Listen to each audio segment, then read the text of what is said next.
चलिए पहले शुरू करते हैं हम लोग कि प्रश्न क्यों और प्रश्न क्यों लगाया जाता है, या प्रश्न क्यों, प्रश्न की क्या वैल्यू है, वाई प्रश्न।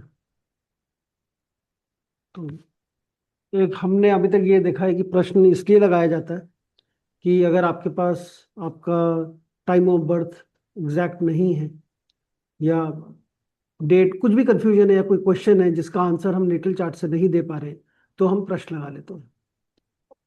सो एंड अगर हम इसको देखें कि हमें प्रश्न जो लगाना है, ये प्रश्न का असली मतलब क्या है, तो बड़ा अच्छा इस पे बताया गया कि ये जमाकुल प्रश्न से पहले हम प्रश्न की ही बात कर रहे हैं कि प्रश्न क्यों। तो नेटल चार्ट जो मिलता है हमें, नेटल चार्ट इज बेसिकली हमारा जो हम बोलते हैं ना कि पास्ट लाइफ के जो कर्म हैं उसके हिसाब से जो आपको जन्म मिलना है उसके लिए है। सो नेटल चार्ट हमें बताता है कि हमारा क्या प्रारब्ध है और हमें क्या एक भोगना है एक मोटा मोटी इस जन्म के अंदर। और प्रश्न जो है, प्रश्न हमारे को बताता है हमारे प्रेजेंट लाइफ के जो कर्म है उसका क्या रिजल्ट हमें देखने को मिल रहा है। दैट इज व्हाट प्रश्न वुड टेल। सो अगर फर्क आता है, कई बार आप देखोगे आप प्रश्न लगा रहे हो, मतलब किसी ने, मतलब चाहे नाड़ी में लगाएं, चाहे हम उसमें पराशरी से लगाएं, चाहे बीएनएन से लगाएं, किसी भी तरीके से प्रश्न जब लगाते हैं तो प्रेजेंट सिचुएशन जो है आपकी, जो नेटल चार्ट बता रहा है कि भाई शादी इस समय हो सकती है या जो भी है, लेकिन हो नहीं रही है, और प्रश्न लगाते हैं उसमें आंसर नेगेटिव आ जाता है। तो ये जो फर्क आता है नेटल चार्ट की प्रिडिक्शन में और प्रश्न की प्रिडिक्शन में, वो बेसिकली हम उसको ऐसा बोल सकते हैं कि आपके जो पूर्व जन्म के कर्म थे, अच्छे बुरे जैसे भी थे, उसका रिजल्ट एक डिसाइडेड था जो आपको मिलने वाला था। लेकिन करंट लाइफ में आपने कुछ ऐसा किया जिसकी वजह से अभी वो जो रिजल्ट आपको मिलने वाला है वो अच्छा नहीं मिलेगा। ये दोनों ही चीज़ों पे अच्छा है, दोनों ही चीज़ों पे हम लगा सकते हैं, चाहे वो हमारा पॉजिटिव रिजल्ट्स हो चाहे वो नेगेटिव रिजल्ट्स हो। अगर आपको दिख रहा समय बड़ा खराब है, और समय खराब नहीं होता, उतना समय अच्छा होता है, और प्रश्न में आ रहा है कि हाँ जी बिल्कुल अच्छा है, मतलब ये काम ना काम हो जाएगा आपका, तो वो जो प्रश्न में जो आ रहा आंसर उसको हम हमेशा ज्यादा वैल्यू देंगे बजाय कि जो नेटल चार्ट में आ रहा है, क्योंकि ये आपके करंट लाइफ के कर्मों के द्वारा जो भी रिजल्ट आ रहा है, जो जो भी हमने फ्री विल लिया है इस जन्म में, जो भी हमने किया उसके ऊपर बेस्ड है। तो सेम चीज हमारे मतलब प्रश्न जो है इसलिए एक बहुत इंपॉर्टेंट है, और बहुत सारे जो फेमस या बड़े एस्ट्रोलॉजर जो सही प्रिडिक्शन देने वाले हैं, जो हम बोलते हैं, वो लोग जब किसी का भी नेटल चार्ट देखते हैं तो एक प्रश्न जरूर लगाते हैं साथ में, क्योंकि उससे वो करंट सिचुएशन भी साथ में पता लग जाती है। अब वो प्रश्न लगाना हमें, क्योंकि हमने होरारी सीखा है या बाकी अभी करंट सिचुएशन के बारे में हमें जानना है कि इस समय जो ये जितना इन्होंने काम किया है, जो नेटल चार्ट दिखा रहा है, प्रॉमिस दिखा रहा है, वो प्रॉमिस से कितना सही है इस समय की situation. Does it match, does it not match, मतलब जो अगर अच्छा होना है तो अच्छा होगा कि नहीं होगा, क्योंकि प्रश्न का जो वैल्यू है वो करंट सिचुएशन है, and that is more valuable than any natal chart prediction. तो हम कोई भी, और हम प्रश्न क्यों, मतलब प्रश्न हम किसी के लिए भी लगा सकते हैं, हम प्रश्न किसी के लिए भी लगा सकते हैं, कैसे भी लगा सकते हैं, कभी भी लगा सकते हैं। कोई इसमें हमें प्रश्न लगाने के लिए कोई भी किसी चीज की जरूरत नहीं। इनफैक्ट जब हम जमाकुल की बात करते हैं तो हमें, तो जैसे हमने बाकी जगह देखा कि हम अपने लिए प्रश्न लगा रहे हैं तो कई बार हम बायस हो जाते हैं, कुछ हो जाता है। यहाँ पर कुछ भी नहीं है। यहाँ पर आपकी इच्छा है, अगर सामने वाले ने पूछा है प्रश्न कि नहीं पूछा है, आप प्रिडिक्शन करने जा रहे हो, किसी का कुछ बताने जा रहे हो, तो भी आप जमाकुल का चार्ट लगा सकते हो और उससे ही प्रिडिक्शन कर सकते हो। इनफैक्ट बहुत सारे लोग, अगर आपने, आपको इसमें मतलब जमाकुल में अगर आपको थोड़ी भी वो हो गई, मतलब अगर आपने प्रैक्टिस करी और आपको एक्सपर्टीज हो गई इसमें, तो आपको फिर कोई नेटल चार्ट देखने की भी कई बार जरूरत नहीं है। And in fact it is so handy कि कहीं पर भी हो, किसी ने कोई भी क्वेश्चन पूछा हो, आप इंस्टेंट वहीं पर खोल के उसको बता सकते हो कि हाँ अभी ये क्वेश्चन का आंसर क्या होगा, अच्छा होगा कि बुरा होगा।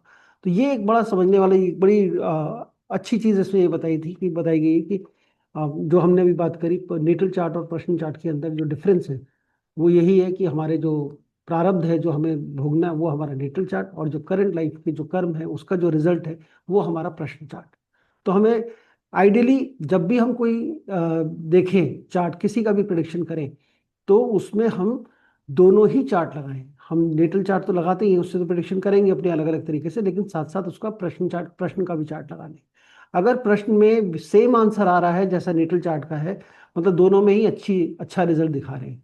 अब दोनों में अच्छा रिजल्ट है तो हम ये कह सकते हैं भाई जो रिजल्ट मिल रहा है आपको वो आपके पास्ट लाइफ के हिसाब से मिल रहा है।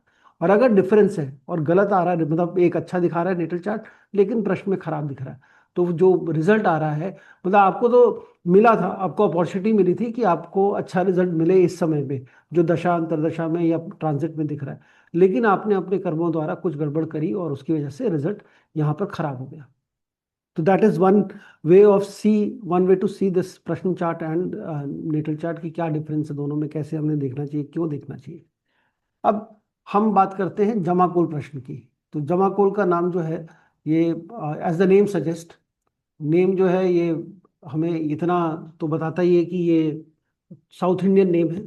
ठीक है, तो तमिलियन साइन से तमिल पूरा का पूरा जमाकुल जो भी है ये तमिल में ही लिखा गया। एक दो बुक्स हैं इसकी अवेलेबल जो इंग्लिश में है, बाकी मेजोरिटी लिटरेचर जो है वो तमिल का ही है। अब इसके अंदर अगर हमें इसका मतलब क्या है और इसको हमने देखना क्या है, देखिए ये जमाकुल दो वर्ड से मिलके बना है, एक है जमा और एक है कुल। तो जमा और कुल, जमा का मतलब,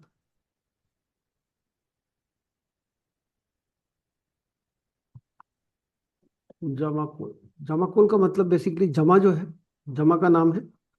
जमा जो है ये टाइम पीरियड है, इसको हम ऐसा लिख सकते हैं, जमा प्लस कुल। जमा का मतलब टाइम पीरियड है। टाइम पीरियड जो है लगभग एक 1.5 घंटे का टाइम पीरियड है, 1.5 आवर्स, 1.5 घंटे का टाइम पीरियड है। 1.5 घंटे का टाइम पीरियड है। हमारा पूरा दिन, जो पूरा एक 24 घंटे का दिन है, डे इज पूरा 24 आवर्स का जो दिन है, इसको हमने डिवाइड किया है, इज डिवाइडेड इन 16 इक्वल जमा, या टाइम का एक टाइम बैंड कह सकते हैं हम, 1.5 घंटे का एक टाइम बैंड है, उसको हम जमा बोलते हैं। अब ये जो जमा है, जो 1.5 घंटे का टाइम बैंड हम बोल रहे हैं, ये 16 उसमें डिवाइडेड है। और कोल जो है, मतलब 8 जमा जो है वो सुबह के हो गए, मतलब, और ये सारा का सारा सनराइज टू सनसेट चलता है, बट इसके अंदर टाइमिंग फिक्स है। तो हम सुबह 6 से लेके चलेंगे, सुबह 6 से शाम के 6 बजे तक, तो वो जमा है। अभी आपको उसमें बहुत सारे नए नए वर्ड सुनाई देंगे जो कि साउथ इंडियन वर्ड्स हैं। थोड़ा सा प्रैक्टिस करेंगे, मतलब 2-3 क्लास के बाद आपको सारी चीजें याद हो जाएंगी, कोई इसमें ज्यादा इतना कोई बहुत मुश्किल नहीं है। और जो कोल वर्ड है, कोल का मतलब है, ये तमिल वर्ड है, Tamil word for the planets. ये ग्रहों के लिए, या तमिल वर्ड है उसके लिए हम कहते हैं। यहाँ पर हम 9 प्लैनेट नहीं यूज करते हैं, 9 प्लैनेट नहीं है, 9 प्लैनेट की जगह यहाँ पर 8 प्लैनेट है। Will use 8 planets. फर्क क्या है इसमें? फर्क सिंपल है, राहु और केतु, राहु एंड केतु को हम रेफर करते हैं एज स्नेक। ये राहु केतु दोनों एक साथ ही हम लेते हैं, उसको हम स्नेक बोलते हैं, तो वो स्नेक हो गया। बाकी सारे के सारे एज इट इज प्लैनेट है। अभी हम इसमें थोड़ा सा इंडियन, नॉर्थ इंडियन और साउथ इंडियन चार्ट के बारे में भी बात करेंगे और उसको भी समझेंगे। तो इसके जो मेन चीज़ें हैं, पहले हम लोग एक काम करते हैं, पहले हम क्योंकि ये साउथ इंडियन चार्ट पे बनेगा, बहुत सारे लोगों को साउथ इंडियन चार्ट के बारे में आइडिया नहीं है कि कैसे बनता है, क्या होता है साउथ इंडियन चार्ट में, हमने कैसे देखना है। तो let's talk about south Indian chart और नॉर्थ इंडियन चार्ट। अब मैं ये आप लोगों से रिक्वेस्ट करूंगा कि अभी चूंकि हम जमा कोल पढ़ने वाले हैं, तो ज़्यादा ना भी हो, लेकिन आप लोग अपने अपनी अपनी हॉरोस्कोप को, ठीक है, एक साउथ इंडियन चार्ट के हिसाब से जरूर अपने हाथ से बनाकर देख लें, जो आपको मालूम है कि कैसे हमने बनाना है। अब साउथ इंडियन चार्ट बड़ा सिंपल है, थोड़ा सा डिफरेंस है क्योंकि हमें आदत पड़ी है ये वाला हमारे को कुंडली देखने की नॉर्थ की, तो साउथ इंडियन चार्ट में थोड़ा सा हमें चीज़ें अलग देखने को मिलेंगी। वो क्या है उसको भी हम बना लेते, सिंपल है, बहुत ज़्यादा मुश्किल नहीं है, एक बार हमें आदत पड़ जाएगी देखने की तो ये भी अच्छा है। मतलब अगर मैं आपसे ये कहूँ कि भाई ये साउथ इंडियन चार्ट हमें करना चाहिए, मेरा मानना तो बिल्कुल करना चाहिए, क्योंकि आपको जब, ये हमारे ब्रेन के लिए बड़ा अच्छा है। जैसे हम बोलते हैं ना, लेफ्ट एक तरीके की आदत पड़ जाती है हमें देखने की और फिर हम नया कुछ सीखते हैं, तो हमारे लिए बहुत बेनिफिशियल रहता है वो। ये बहुत अच्छी चीज़ है, इसको हमें हमें आना चाहिए, हमें हर तरीके की, चूंकि हम एस्ट्रोलॉजी सीख रहे हैं, ये एस्ट्रोलॉजी हम कर रहे हैं, तो इसको,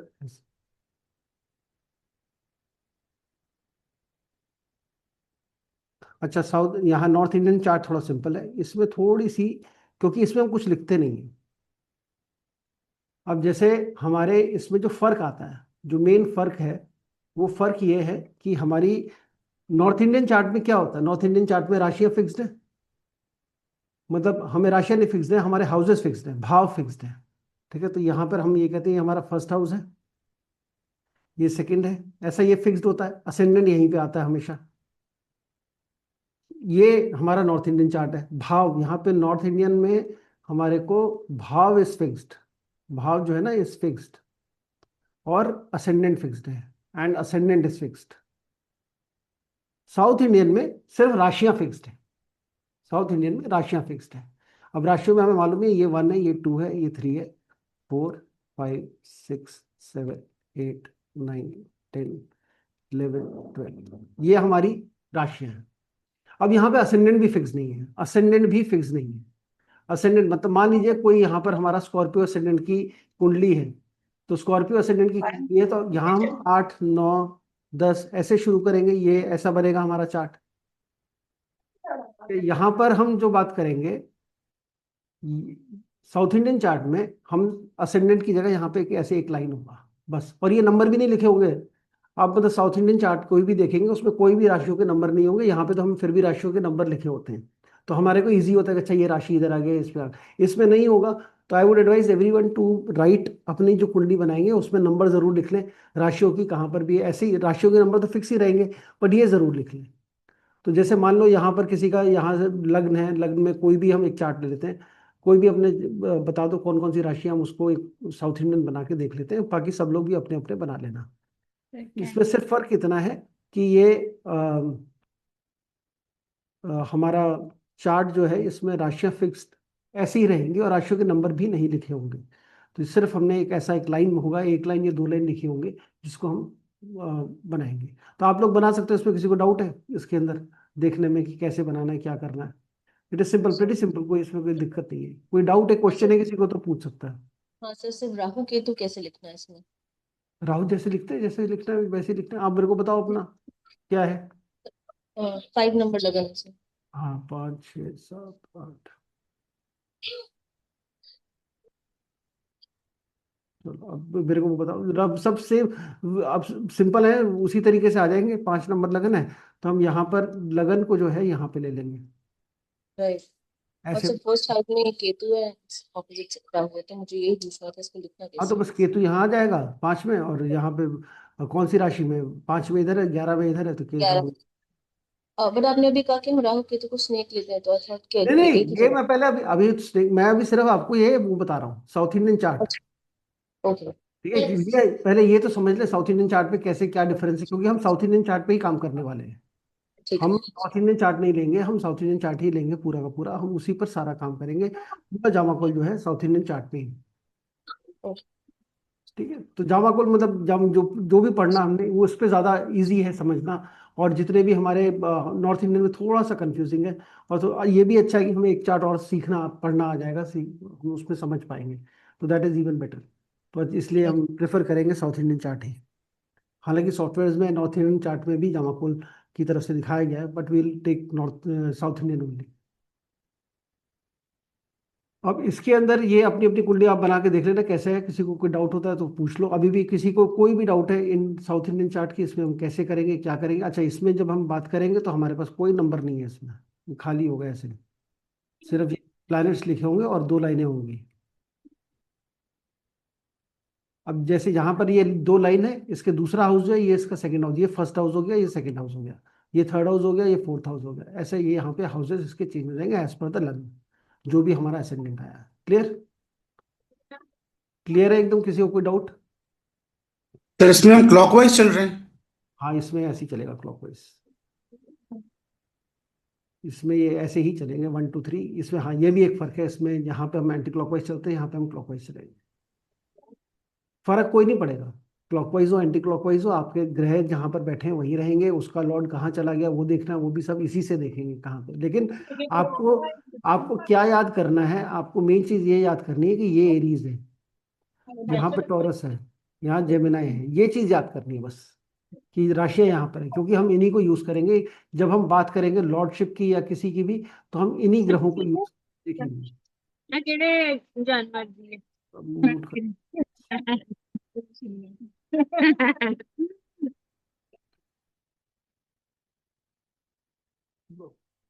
ठीक है जी, चलिए। तो ये हमारा, बस इतना ही इसको याद रखिएगा, बाकी और कोई इसमें ज्यादा हमें लंबी चौड़ी चीज की जरूरत नहीं है। अब हम बात करते हैं, इसमें कुछ नए नए टर्म्स आएंगे, घबराइएगा बिल्कुल नहीं, बिल्कुल नहीं घबराना आप, ठीक है, क्योंकि नए नए टर्म्स हमने पहली बार सुनेंगे तो तो ऐसा लगेगा पता नहीं क्या पढ़ रहे हैं, क्या है, इतना कितना याद रखेंगे, कुछ याद करने की जरा ज्यादा जरूरत पड़ेगी नहीं। अब जमाकुल के अंदर हमारे पास दो लग्न आते हैं, हम इसमें जनरली बोलते हैं कि हमारे दो लग्न हैं। दो लग्न का मतलब हो गया, जमाकुल हैज टू लग्न।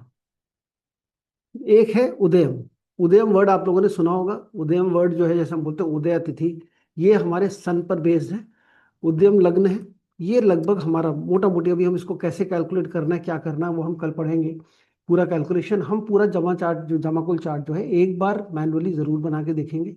हालांकि उसके कैलकुलेशन थोड़ी सी सिर्फ उदयम की थोड़ी सी टीडीएस है, बट बाकियों की इतनी ज़्यादा टीडीएस नहीं है। और आपको ये सॉफ्टवेयर वगैरह मैं आपको बता दूंगा, उसमें आपको इजीली मिल जाएगा। और फ्री सॉफ्टवेयर है, फ्री इसके मिल जाएंगे आपको बड़े आराम से। 1 घंटे का लगभग उदयम लगन होता है। दूसरा है ये हमारा, इसको हम बोलते हैं, ये सन बेस्ड है। दूसरा है आरुदम, आरुदम लग्न, इसको हम बोलते हैं, ये हमारा 5 मिनट का, एवरी 5 मिनट्स दिस चेंजेस। आरुदम लग्न जो है ये हर 5 मिनट में चेंज होता रहेगा। तो यहाँ पर जो प्लैनेट्स हैं, दो तरीके के प्लैनेट्स हम यूज करते हैं। प्लैनेट दो तरीके से, प्लैनेट को दो तरीके से डिफाइन किया गया है। एक है, एक बोलते हैं हम इनर प्लैनेट। इनर प्लैनेट ये हमारा करंट ट्रांजिट है, जो अभी हमारा करंट ट्रांजिट चल रहा है, वो हमारा करंट ट्रांजिट जो है, ये हमारा इनर प्लैनेट है। एक हो गया आउटर प्लैनेट, या फिर हम इसको बोलते हैं जामा ग्रह। जो अभी हमने 8 प्लैनेट पढ़े थे ना, बोला था, वो है, तो ये जामा ग्रह है। ये जामा ग्रह है। जामा ग्रह जो है ये हमेशा एंटी क्लॉकवाइज चलेंगे। और ये 8 जामा ग्रह हैं, जैसे हमने पहले पढ़ा, 8 जामा ग्रह हैं।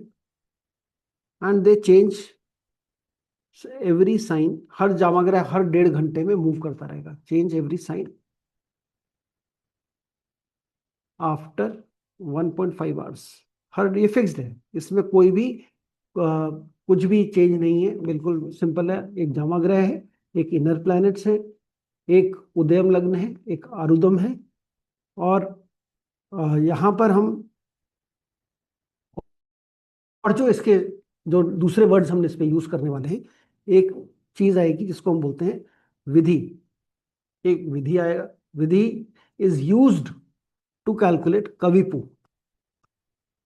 इसमें विधि जो है, विधि ये मैं एक एक बार मैं आपको बता दूंगा तो भी इसमें क्लियर हो जाएगा। कोई इसमें ज्यादा हमें बहुत ज्यादा इसके, इन सभी के बारे में आज मैं आपको ब्रीफ में बताऊंगा, होते क्या है, कैसे, और थोड़ी थोड़ी सी कैलकुलेशन अगर इसमें पॉसिबल हुई आज तो हम वो करेंगे, नहीं तो कल हम सभी की कैलकुलेशन का प्रोसेस क्या है मैनुअल, वो चेक करेंगे। और किसी एक टाइम का हम जामाकुल चार्ट बना कर वो भी प्रैक्टिस करेंगे। आप लोग घर पे उसको प्रैक्टिस कर सकते हैं, अपना जितना भी करना है। फिर उसके बाद हम सीधा सीधा प्रिडिक्शंस पे आएंगे। ट्रांजिट, इसमें जामाकुल, इसमें फिर क्या है, इसमें एक एक जैसे मैंने बोला आपको, तो हमारे क्या क्या चीज हो गई, उदयम लगन हो गया, आरुदम लगन हो गया, इनर प्लैनेट हो गए, आउटर प्लैनेट हो गए, जिनको कविपु बोलते हैं। एक विधि है, विधि हम कहीं यूज नहीं करेंगे। विधि इज यूज्ड, विधि एक प्रोसेस जो है उसको हम यूज करेंगे कविपु कैलकुलेट करने के लिए। और फिर एक लास्ट इसमें एक चीज आती है, वो है मांडी। मांडी कहें या गुलिक कहें, तो ये मांडी या गुलिक एक और वर्ड आता है। तो हमारे पास इसमें 1 2 3 4 5 6 6 चीजें हो गई जो हमें देखनी है। अब ये प्रश्न की जब हम बात करते हैं, बाकी सब जगह तो हम एक चार्ट लगा लिया, जैसे हम बाकी प्रिडिक्शंस करते हैं वैसे ही देख रहे हैं।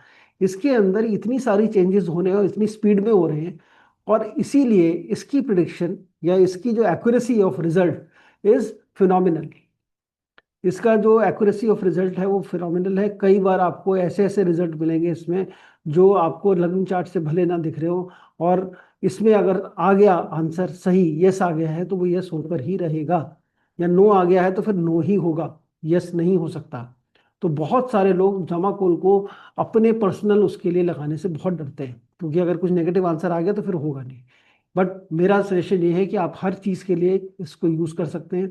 आपके मन में अगर कोई ऐसी बात आ रही है कि भी सामने वाले को मुझे कोई क्या, सामने वाले ने क्वेश्चन पूछा है नहीं पूछा है, लेकिन आपके मन में इच्छा है कि मैं जानूं कि ये क्या हो रहा है, इसका आंसर क्या होगा, तो उसमें आप लगाइए, बिल्कुल आंसर आपको एक्यूरेट मिलेगा।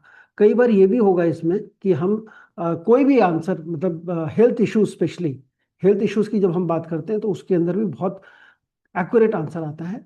तो ये थोड़ा सा हमारे को परेशानी में डाल सकता है कि मतलब जब एक्यूरेट आंसर आता है ना, तो गड़बड़ अगर आंसर आ गया तो हम फिर डर जाएंगे। तो वो थोड़ा सा संभल के लगाना है। लेकिन हाँ, वो मतलब हेल्थ वेल्थ के लिए अपने लिए मत लगाना कभी भी बिना बात के। बैठे बैठे सुबह सुबह सोचा कि देखूं मैं आज मेरा को थोड़ा डाउन फील हो रहा है, कुछ होगा तो नहीं मेरे साथ, तो आपने बिना बात के प्रश्न लगा लिए, ये सब नहीं करना है। हाँ, कोई क्वेश्चन है किसी का तो जरूर लगाइए, आप बिल्कुल लगाइए। और जब आप किसी का चार्ट एनालाइज करें आज के बाद से, मतलब जो जमाकुल के बाद सीखने के बाद से, तो दोनों चार्ट लगाइए, लर्निंग चार्ट भी लगाइए और जमाकुल भी लगाइए। दोनों के आंसर सही, ये सारे आपका प्रिडिक्शन का एक्यूरेसी और बढ़ जाएगी। और अगर नहीं आ रहे, जमाकुल में नहीं आ रहे, तो फिर वो मिक्स रिजल्ट आएगा, पूरा कंफर्म भले आपका जो लग्न चार्ट है वो कोई भी रिजल्ट दे रहा हो। अब यहाँ पर हम अगर ये जानना चाहते हैं कि भाई हमारे जिसको हम बोलते हैं नोइंग द क्वेश्चन, आप क्वेश्चन किस बारे में पूछ रहे हो, ठीक है। अगर हम बोले कि आपको ये जानना है कि क्वेश्चन किस बारे में है, तो बड़ा सिंपल है। इसके अंदर हम दो तीन चीजें देखते हैं। सबसे पहले देखते हैं प्लैनेट इन उदयम। उदयम के अंदर कौन सा प्लैनेट आ गया। अगर उदयम के अंदर कोई प्लैनेट है तो बहुत अच्छी बात है, नहीं है तो भी हम उसको पढ़ेंगे। इसके बारे में और डिटेल में भी हम बात करेंगे, मैं सिर्फ आपको एक ब्रीफ सा बता रहा हूँ कि क्या क्या है। Planet in Udyam, planet in उदयम बताएगा आपको किस बारे में क्वेश्चन है, मतलब what is in mind of querist. जो क्वेश्चन पूछने वाला उसके दिमाग में क्या चल रहा है, वो किस बारे में क्वेश्चन पूछ रहा है। 10th हाउस, 10th हाउस भी वही बताएगा, 10th हाउस फ्रॉम उदयम। 10th हाउस फ्रॉम उदयम मतलब जहां पे उदयम है उससे हम काउंट करेंगे 10वां घर, और वो भी यही बताएगा कि और उसमें प्लैनेट इन 10th हाउस, ये भी सेम चीज बताएगा कि क्वेरिस के दिमाग में क्या चल रहा है। एक और चीज है पोजीशन ऑफ उदयम टू आरुदम। उदयम से आरुदम की पोजीशन क्या है, ये भी एक चीज बता सकता है कि किस बारे में क्वेश्चन हो सकता है। और दूसरा बता सकता है पोजीशन ऑफ कवि। ये हम क्वेश्चन के बारे में जानने से, मतलब क्या क्वेश्चन पूछ रहा है उसके बारे में बताएंगे। अब यहाँ पर हम थोड़ा थोड़ा अब एक एक टर्म को थोड़ा ब्रीफली एक्सप्लेन करते हैं, हालांकि कैसे कैलकुलेशन करना है ये इन सब पे आएंगे। तो क्या क्या बेसिक मतलब है इन सब चीजों का, उदयम का अनुदम का, थोड़ा सा ब्रीफ में अब इनके बारे में बात कर लेते हैं। तो उदयम जो है, उदयम इंडिकेट्स प्रेजेंट, प्रेजेंट में क्या हो रहा है एंड फ्यूचर में क्या होगा। उदयम जो है हमारा प्रेजेंट और फ्यूचर है।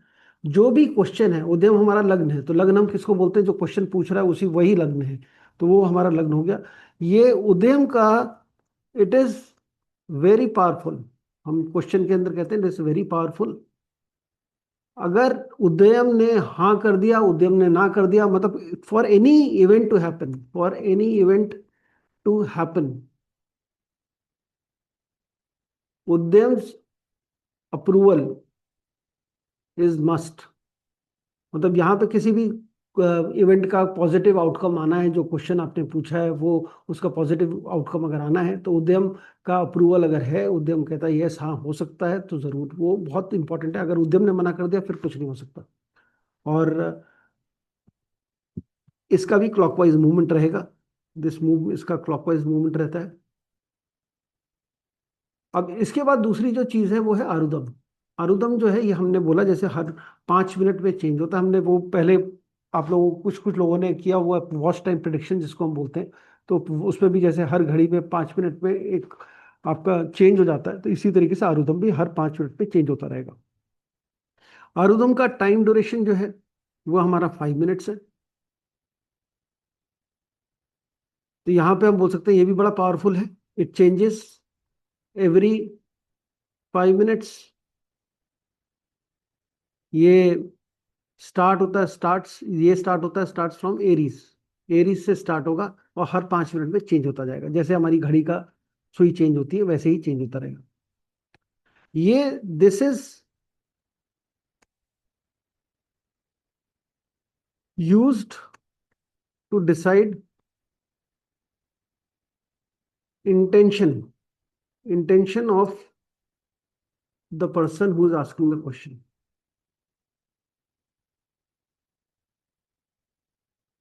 और आरुदम जो है ये सिर्फ ऑल पास्ट डीड्स, जो भी हमारी पास्ट डीड्स हैं, जो भी हमारा पास्ट में हुआ है क्वेश्चन से रिलेटेड या कुछ भी, इट इज, ये हमारे पास्ट को बताएगा कि उसका किस बैकग्राउंड से आ रहा है, क्या बैकग्राउंड है, क्या पास्ट है।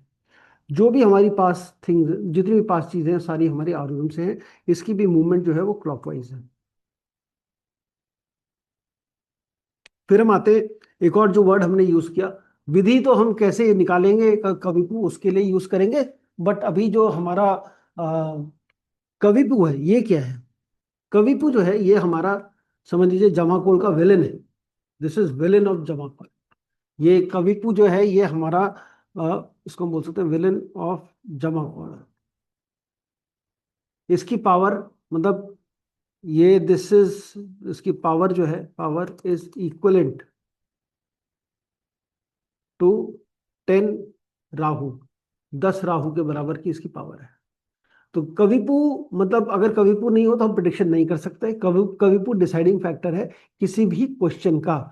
मतलब ये जहां पर भी बैठा है। अच्छा, कविपु दो तीन चीजें बताता है। एक तो डिसाइडिंग फैक्टर हो गया कि ये, नहीं मान लीजिए कविपु उद्यम के साथ आ गया। कविपु जब भी हमने लगाया चार्ट, कविपु उद्यम में आ गया। तो कविपु उद्यम में आ गया तो समझो क्वेश्चन डिनायल है, कोई मतलब कुछ आगे देखने की जरूरत ही नहीं। आगे कुछ नहीं देखना, आपने सीधा ही मना कर देना नहीं होगा।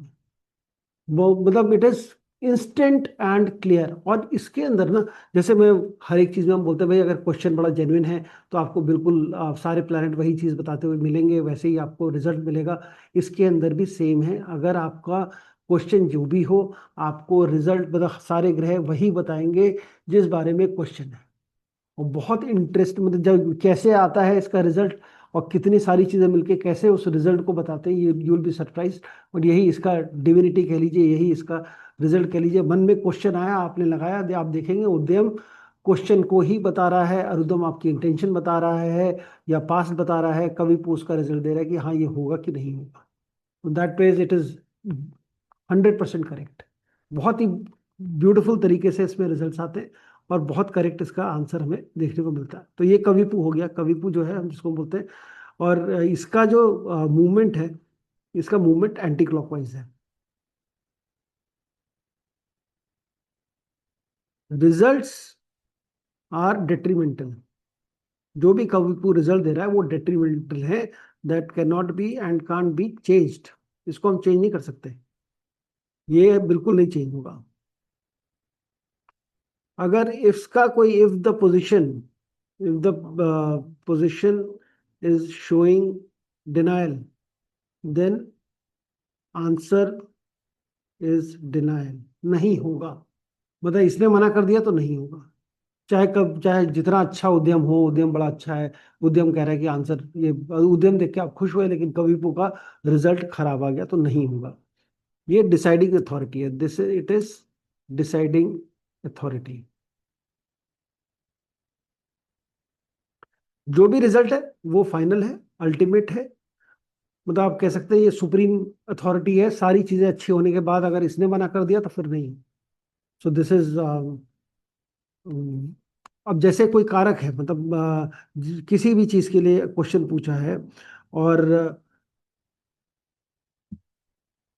कुछ और देखने की जरूरत है। उस प्लैनेट का कारक जो है वो कविपु के साथ आ गया, कविपु उद्यम में आ गया, किसी भी तरीके से आ गया, तो फिर वो डिनायल है कि हम सीधा कह सकते हैं नहीं होगा।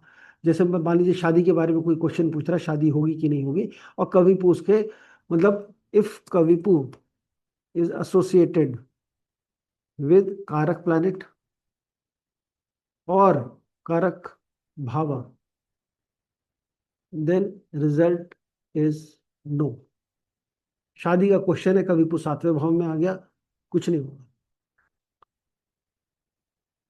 अच्छा, कविपु एक और चीज बताता है। कविपु बताता है कि हिडन क्वेश्चन, कविपु tells about hidden aspects of question मतलब वो वाली चीजें जो आपसे जो क्वेश्चन पूछ रहा है वो नहीं बता रहा आपको, उसने नहीं बताया, लेकिन कविपु आपको बता देगा इसके पीछे का क्या, इसके हिडन क्वेश्चंस कौन से हैं, या क्या ये पूछना चाह रहा है अंदर से। होता ना कि जो हम ऊपर से कुछ पूछ रहे हैं और ये अंदर से कुछ और बात कर रहा है, तो वो सारी चीजें कविपु बता देगा।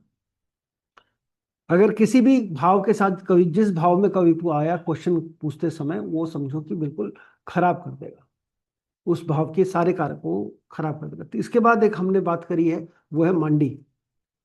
मांडी जो है, मांडी की डे एंड नाइट की, जो डे एंड नाइट कैलकुलेशन इसकी अलग अलग होती है। हैव सेपरेट, और सेपरेट अलग, शाम के लिए अलग करेंगे, सुबह के लिए अलग करेंगे, मतलब नाइट टाइम के लिए अलग करेंगे, उसके लिए अलग करेंगे। यहाँ पे सन की डिग्री, सन डिग्री जो है वो बड़ी इंपॉर्टेंट है, सन डिग्री को यूज करेंगे इसको कैलकुलेट करने के लिए। ये जनरली हम देखते हैं, this is generally seen, generally used in death related questions। अगर इसमें जो भी डेथ का कोई क्वेश्चन है या किसी की बीमारी का क्वेश्चन है, उसमें हमें मांडी देखना है, मांडी कहाँ गया, मांडी ने अगर बता दिया कि डेथ है तो फिर वो डेथ है, उसमें फिर चेंज नहीं है। फिर उसके बाद आता है इनमें सबसे इंपॉर्टेंट जो चीज़ है, ये सारी चीज़ें तो हम एक बार कर लेंगे और सिंपल है इसमें करना। जो अब समझने वाली चीज़ है वो हमारे जामाग्रह है, समझने वाली जो चीज़ है वो हमारे जामाग्रह है।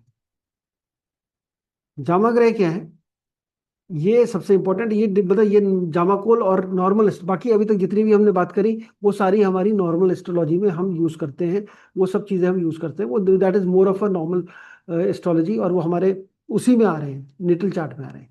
इसकी ये जामा ग्रह जो है ये अलग से हैं, इनको हम आउटर प्लैनेट बोलते हैं, ये बाहर से हम उसके अंदर डालेंगे, चार्ट के अंदर कैसे डालेंगे क्या करेंगे मैं वो अभी आपको बता दूंगा। सो यहाँ पर 8 ग्रह हम लेते हैं सारे, जो हमारे 8 ग्रह हैं, इनको कैलकुलेट करने का तरीका अलग है, वो भी हम समझेंगे। सन है, मार्स है, Jupiter, mercury, Venus, Saturn, moon और स्नेक। अब इसको हमें थोड़ा सा, इसका अब डायग्राम हमें बनाना पड़ेगा, और डायग्राम बना के समझते हैं कि हमने कैसे देखना है इसको।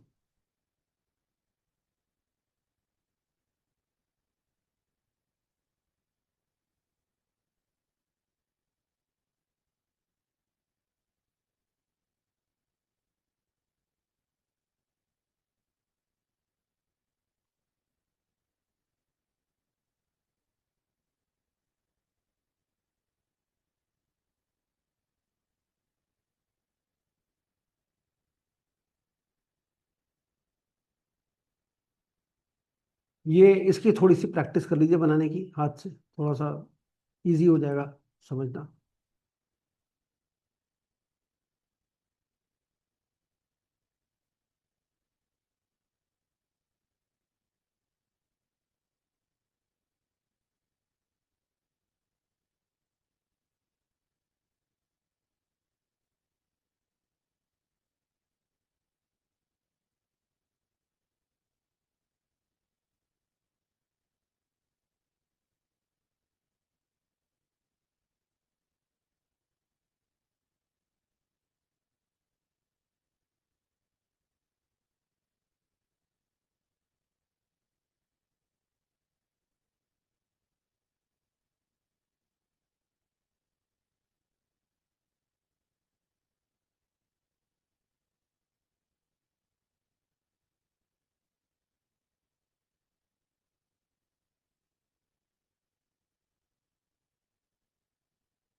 सर आवाज नहीं आ रही।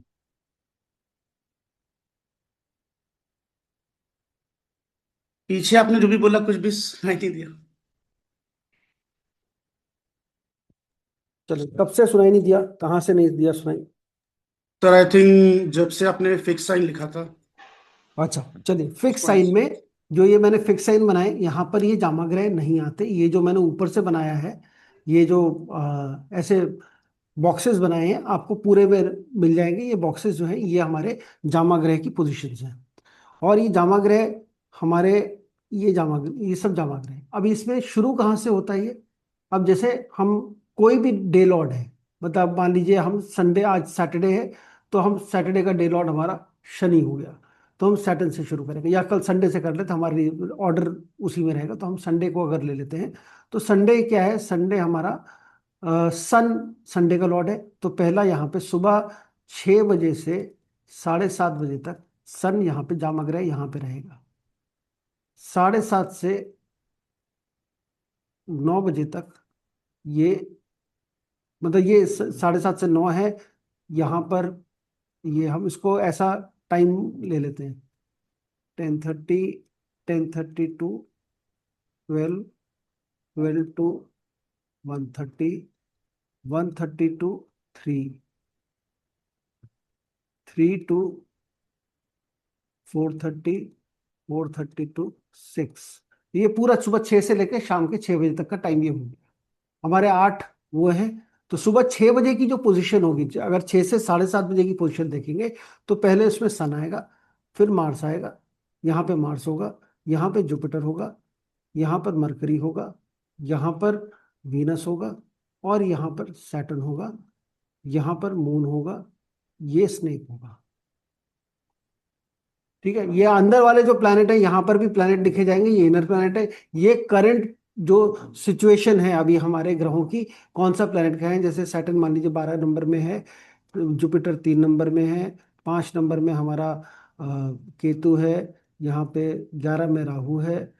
ये इंटरनल जो अभी का जो ट्रांजिट चल रहा है, वो अंदर आ जाएंगे सारे प्लैनेट।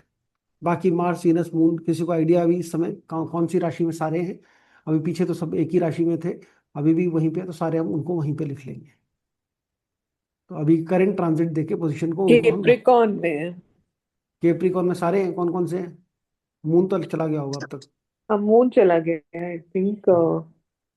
बाकी सारे हैं।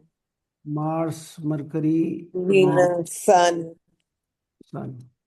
ठीक है, ये हमारे यहाँ आ गए। बाकी मून जहाँ पर भी आज, उसको मून को हम इनर प्लैनेट में लिख लेंगे किधर भी।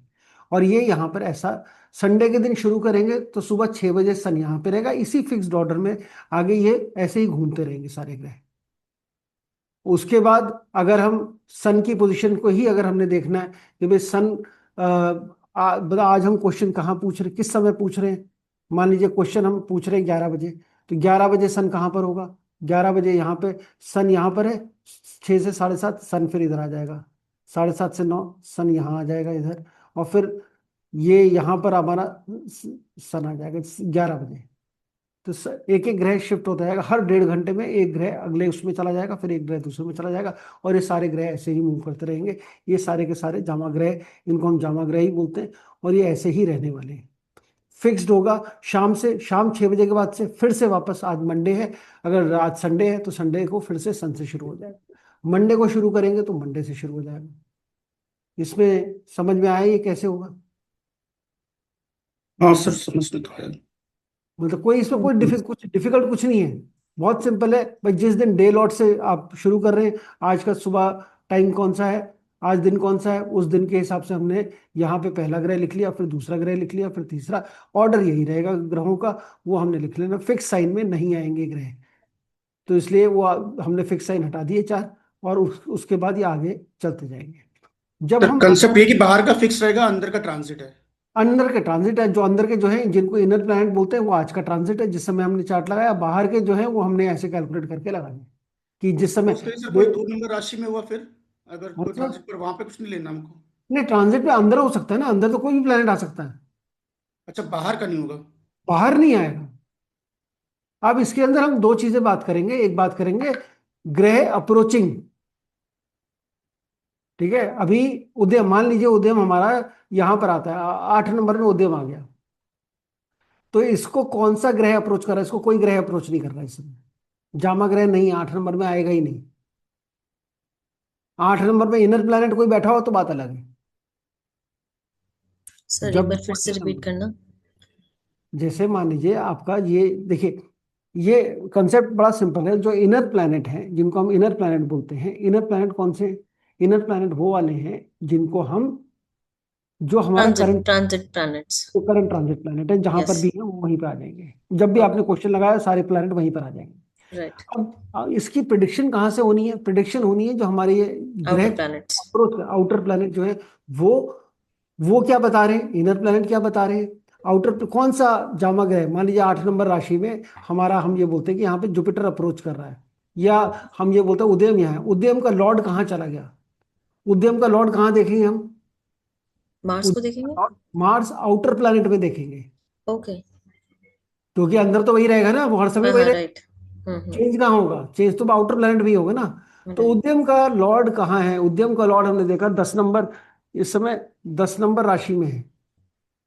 ओके। यहाँ पे उद्यम का लॉर्ड अगर 10 नंबर राशि में है, अगर इस समय मतलब मान लो हम 7:30 से 9 बजे के बीच में देख रहे हैं, तो उद्यम का संडे के दिन देख रहे हैं, तो उद्यम का लॉर्ड मंगल जो है वो 10 नंबर राशि में होगा। इसका मतलब क्या हो गया? उद्यम का लॉर्ड एग्जॉल्टेड हो गया। हाँ एग्जैक्टली।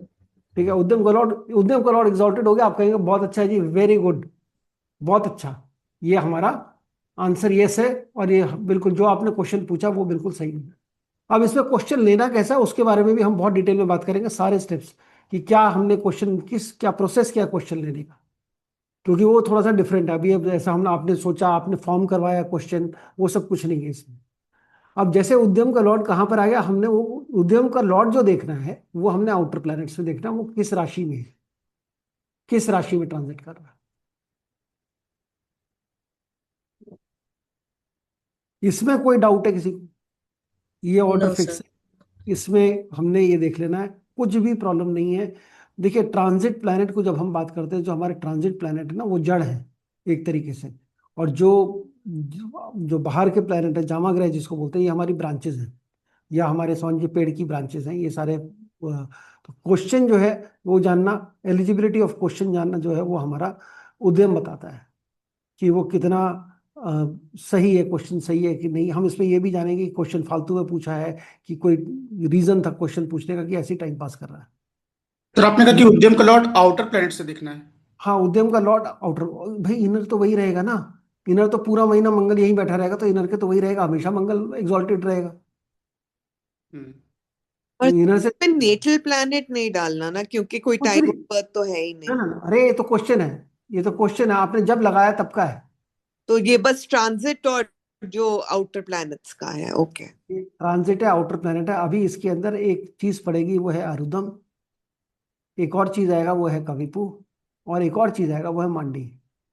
3 चीजें और इसमें ऐड होंगी, जो कि रिजल्ट को बताएंगी। इसीलिए इसकी एक्यूरेसी इतनी परफेक्ट है, इसीलिए इतना एक्यूरेट है ये, क्योंकि इसमें हम सिर्फ एक चीज नहीं देख रहे हैं, इसमें मल्टीपल चीज देख रहे हैं, and it changes very fast. Her 5 minute में चेंज हो जाता है। बट ऐसा नहीं है कि आप जब तक फेवरेबल ना हो जाए तब तक लगाते रहे, हर 5 मिनट में भी चेंज हो जाएगा, फिर हो जाएगा।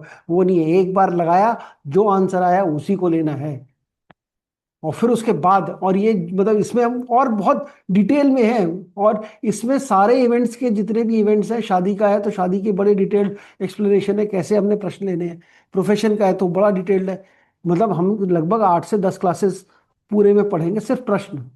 अब आप ये सोच सकते हैं कि इतना लंबा 8 से 10 क्लासेस में प्रश्न का प्रश्न, एक ही मैक्स 1 से 2 क्लास में हो जाती है पूरी कहानी। इससे सर इसमें यस और नो का ही आंसर आता है, या मैरिज कब होगी किस टाइम पे होगी ये भी आ जाता वो भी आता है आंसर, वो भी आता है, वो भी हम निकाल सकते हैं। उसमें थोड़ी सी प्रैक्टिस की जरूरत है। है? कब मतलब होगी, मेनली कितना, 90% इसमें यस या नो का लिए अपने को इसको देखना है ऐसा। नहीं, हाँ 90% यस और नो है। अगर टाइम के, मैं आपको बता दूंगा टाइम कैसे कैलकुलेट करते हैं। जैसे जो भी हमारे उद्यम लॉर्ड हैं, या उद्यम जो भी जामा ग्रह की हम बात कर रहे हैं, उनके हिसाब से उन हर एक प्लैनेट की, हर एक राशि की अपनी एक, जिसे हम बोलते हैं ना रेज या रश्मि, उनके हिसाब से दिन डिसाइडेड है।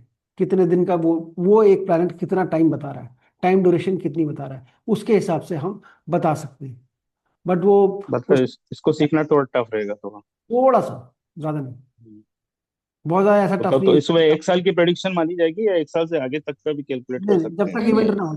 जैसे मान लो जी आपने पूछा कि जी मेरी नौकरी कब लगेगी, और इसमें आप इसमें दिख रहा है कि नौकरी आपकी लग जाएगी, या आपने क्वेश्चन ही यही पूछा कि मैंने जो इंटरव्यू दिया है उसकी नौकरी लगेगी कि नहीं लगेगी, और इसमें जी आपका हाँ जी लग जाएगी, तो फिर वो नौकरी आपकी लग गई। लेकिन फिर आपका क्वेश्चन आया मेरी इस नौकरी में प्रमोशन कब होगी, जी। तो हम उसी में नहीं, टाइम।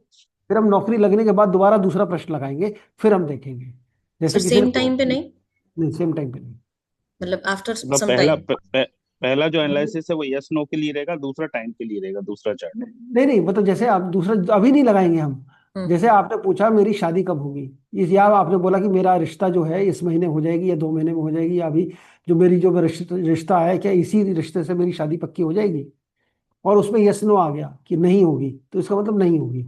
फिर आपका दूसरा रिश्ता आया, वो कल फिर से एक और आ गया कि अब मैं दूसरे रिश्ते के लिए लगाऊं कि ये दूसरे इस वाले रिश्ते से पक्की होगी क्या, तो फिर आपने लगा लिया, उसमें आ गई। अब आपका उसमें हो गई और आप फिर यस आ गया उसमें, तो ठीक है जी दूसरे रिश्ते में शादी हो जाएगी। लेकिन फिर आपने ये सोचा कि भाई अब मैं ये देखूं कि ये शादी चलेगी कि नहीं चलेगी, तो वो जब शादी एक्चुअली हो जाएगी उसके बाद लगाएंगे कि अब शादी मेरी चलेगी कि नहीं सर कभी चॉइस चलेगी। वाले क्वेश्चंस भी हो सकते हैं कि ए करूं या बी, तो वो हाँ, भी हम आंसर कर सकते हैं। ए का पहले लगाएंगे, कुछ समय बाद बी का लगाएंगे। और सर सेम टाइम पे हम मैक्सिमम एक, कितना टाइम करेगा सर? भाई मतलब देखो जैसे कि पाँच किसी की पाँच मैरिज दो मिनट में, 2 साल पाँच बाद मिनट होने में आई। 5 मिनट में बदल जाएगा। नहीं ठीक ना, है, रियली? किसी की मैरिज मान लीजिए प्रॉमिस नेटल चार्ट जो है वो 1.5 साल या 2 साल में कर रहा है, तो इससे भी हम देख सकते हैं क्या 2 साल हाँ जी, या 1 साल तक बिल्कुल का वैलिड है? बिल्कुल बिल्कुल। इसमें आप मतलब आगे तक का क्वेश्चन, कैलकुलेशन। वो कैलकुलेशन उसमें आएगी कि हम कैसे इसको देखें। टाइमिंग बिल्कुल इवेंट को एग्जैक्टली टाइम कर पाना वो थोड़ा सा मतलब उसमें थोड़ी सी कैलकुलेशन में हमारे को ज्यादा मेहनत करनी पड़ेगी, और उसको कैसे कैलकुलेट करना है एग्जैक्टली उसमें थोड़ा सा प्रैक्टिस की जरूरत है। अदरवाइज आप इसमें यस नो वाले जितने भी क्वेश्चंस हैं, और बहुत डिटेल्ड में, ऐसा नहीं है कि यस नो आपने देखा यस है कि या नो है आपने ऐसे ही बता दिया, बहुत डिटेल में हम बता सकते हैं कि यस नो कैसे आया।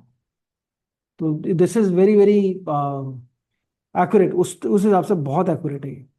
तो यहाँ मैं सही बताऊँ तो मैंने जब से ये इसको लगाना शुरू किया, मैं बहुत सारे चीज दिन भर में 3-4 बार तो लगा ही लेता हूँ किसी ना किसी चीज के लिए। और कोई भी क्वेश्चन पूछ रहा है, किसी ने भी पूछा है, मान लो आपके पास उस समय उसका हॉरोस्कोप नहीं है देखने के लिए, उसका आपको आंसर करने का आपको ये नहीं पता कि क्या होगा, कि मतलब आप उसका नेटल चार्ट नहीं देख पा रहे हो, और फिर भी उसका क्वेश्चन है कि मेरे को आंसर चाहिए, तो आप कहीं पर भी बैठो, आपने अपने फोन पे खोला और आपने देख के बता दिया कि होगा कि नहीं होगा या कब होगा, ये चीज क्या हो, तो उसका आंसर आप बड़े आराम से देखते, और आप ये ये भी नहीं है कि आपको कोई पूछे क्वेश्चन, आपके मन में जिज्ञासा है कि मुझे जानना है कि इसका होगा क्या, तो आपके मन में अगर ये इच्छा उठ रही है कि मुझे जानना है कि इसका क्या हो सकता है, कि इसका आंसर क्या है, तो आप अपना क्वेश्चन लगा सकते हैं। बहुत डिटेल में है, अभी आप मतलब इसमें इतनी इतनी डिटेल में चीजें दी गई हैं कि हम जो अब सामने वाला पूछ रहा है उसके बारे में हम सब कुछ उसके मन मन में वो कितना मतलब वो जेन्युइन है कि इनजेन्युइन है, वो आपके अगेंस्ट कॉन्स्पिरेसी कर रहा है कि वो प्योर है, मतलब कैसा है, वो हर चीज बता पाओगे आप इसमें। This is very very detailed. मतलब मैं अब जैसे हम बोल रहे हैं ना, प्रश्न के अंदर हर इवेंट के ऊपर प्रश्न के ऊपर काफी सारी चीजें हैं इसमें। सब पर ये लॉजिक क्या है? जैसे ये सबके लिए वर्क करते हैं, जैसे टैरो में कहते हैं जो लोग मेडिटेशन करते हैं उन्हीं का आंसर ठीक आता है, तो इसलिए बट में कैसे होता है? मतलब किस ऐसे है अब कोई भी जो सीख लेगा कर पाएगा, या कोई क्राइटेरिया है? नहीं नहीं, देखिए करने को तो कोई भी जो आप सीख रहे हो, आपको सीख जिसको थोड़े बहुत एस्ट्रोलॉजी आती है वही सीख सकता है इसको। हाँ नहीं, वो तो है ही। इतने सारे टर्म बोल दिए, इतने में तो आप वैसे ही घबरा के भाग जाएंगे कि कहाँ का भी अरुदम उदयम ये सब कहाँ पे किधर देखना है क्या है, इसमें वैसे ही घबराहट ज्यादा हो जाएगी, हम क्या करें। तो वो तो अलग है, तो अगर आपको एस्ट्रोलॉजी आती है, अगर आप समझ सकते हो भाई इसका हमें इतना मालूम है कौन सा लॉर्ड कहाँ पे गया, तो क्या एग्जॉल्टेड है कि डेबिलिटेशन में है, इतना तो आइडिया होना चाहिए। हमें ये हाँ आइडिया होना चाहिए कि भाई प्लैनेट्स के कारक तत्व क्या है, हर प्लैनेट के, वो भी समझ में आना चाहिए कि क्या कारक तत्व है। तो हर तरीके के क्वेश्चन, हर तरीके की चीजों के आप आंसर इसमें निकाल सकते हो, एवरीथिंग। कोई भी ऐसा एक भी टॉपिक ऐसा नहीं है जिसके हम आंसर ना दे पाए। अगर मान लीजिए आउटर प्लैनेट, अगर हमारा इनर प्लैनेट जो है, कई बार इसमें ऐसा आता है कॉन्फ्लिक्ट आएगा, हालांकि हम इसको हर इवेंट वाइज अलग डिटेल में पढ़ेंगे कि इनर प्लैनेट जो है वो हमारा डेबिलिटेशन में आ गया और आउटर प्लैनेट जो है वो एग्जॉर्टेड है, ऐसा हो सकता है ना भाई, इनर प्लैनेट आपको डेबिलिटेशन में, आउटर प्लैनेट उस टाइम एग्जॉल्टेड आ गया, तो हम इनर प्लैनेट को ज्यादा वेटेज देंगे, तो उसमें हम वेटेज जो है वो इनर प्लैनेट को देंगे। जो भी प्लैनेट उद्यम में आएगा, मान लीजिए उद्यम में कोई भी प्लैनेट आ गया, तो अगर जैसे, अच्छा इसके अंदर एक और हम देख लेते हैं एलिजिबिलिटी। एक चीज ये भी बताता है कि eligibility of question, Lord of उद्यम जो है, ठीक है, लॉर्ड ऑफ उद्यम, जैसे यहाँ पे लॉर्ड ऑफ उद्यम जो है वो हमारा अ, मंगल है, तो वो बताएगा एलिजिबिलिटी ऑफ क्वेश्चन, ये क्वेश्चन एलिजिबल है भी क्वेश्चन के लिए कि नहीं है। मतलब एलिजिबिलिटी ऑफ क्वेश्चन का मतलब हो गया कि भाई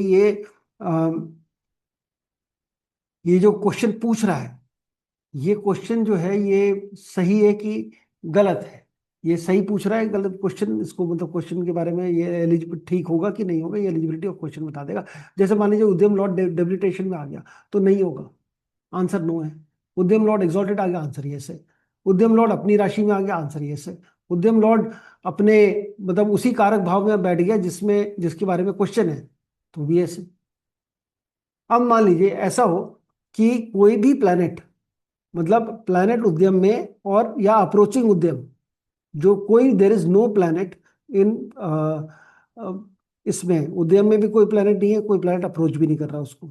जैसे 8 नंबर में तो कोई ना इनर प्लैनेट, यहाँ पे इनर तो हो सकता है, इनर तो आ सकता है, बट आउटर अगर इस पर अप्रोच नहीं कर रहा और यहाँ पर उद्यम इधर आ गया, तो इसका मतलब ये है कि ये जो क्वेश्चन पूछा गया है इसमें कोई अर्जेंसी नहीं है, ये कैजुअल क्वेश्चन है, ऐसे टाइम पास करने के लिए क्वेश्चन आपसे पूछ रहे हैं, इसमें कोई अर्जेंसी नहीं। इफ क्वेश्चन इज, मतलब उद्यम आपका, उद्यम के अंदर कोई प्लैनेट नहीं है और उद्यम को कोई प्लैनेट अप्रोच भी नहीं कर रहा, ये 2 5 8 11 में यही होगा।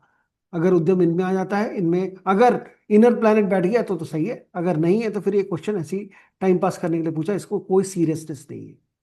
जो प्लैनेट उद्यम में है, मान लीजिए उद्यम में प्लैनेट इस टाइम यहाँ पर आता है, उद्यम 12 नंबर में आ गया, तो उद्यम 12 नंबर में आ गया, इसका मतलब क्या है, यहाँ पर प्लैनेट जो अंदर बैठा हुआ सैटर्न बैठा हुआ है। सैटर्न जो है ये किसका लॉर्ड है, ये सैटर्न किस चीज का कारक क्या है, सैटर्न कारक है प्रोफेशन का।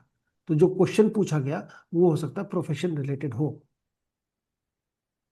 ठीक है। तो ये यहाँ पर अब मान लीजिए सैटर्न का जिन घरों का लॉर्ड है उसमें क्या क्या चीजें हैं, कौन से हैं, अब वो उन घरों में कौन कौन से प्लैनेट आ गए, इन सब चीजों के बारे में करेंगे, डिटेल में करेंगे। तो मैं अभी आगे का आपको अभी से नहीं बोल रहा कि इसमें नहीं तो कंफ्यूजन होगा, सिर्फ 1 बाय 1 चलेंगे कि हम समझेंगे कैलकुलेशन कैसे हैं। और कई बार ऐसा भी होता है कि उद्यम जो है अगर मान लीजिए सैटर्न यहाँ पर है और उद्यम हमारा आ गया, शनि यहाँ है, उद्यम लॉर्ड हमारा 10 है, इसको तो नहीं देख सकता, उद्यम इधर आ गया, ये 10 नंबर में उद्यम है और शनि हमारा यहाँ पर है 7 नंबर पे, ठीक है। सैटर्न 4 नंबर में, यहाँ पर क्या है, सैटर्न का 7वां एस्पेक्ट हमारे उद्यम पे आ रहा है। अगर उद्यम लॉर्ड उद्यम को देख लेता है, इफ उद्यम लॉर्ड सीज द उद्यम, इसका मतलब ये है कि जो भी नेटिव है, जो भी क्वेश्चन पूछने वाला है, वो 100% एफर्ट डालने वाला है, अपने पूरे एफर्ट डाल देगा अपनी क्वेरी को पूरा करने के लिए, अपनी क्वेरी को पूरा करने के लिए फुल एफर्ट डालेगा, अगर उद्यम लॉर्ड उद्यम को देख लेता है।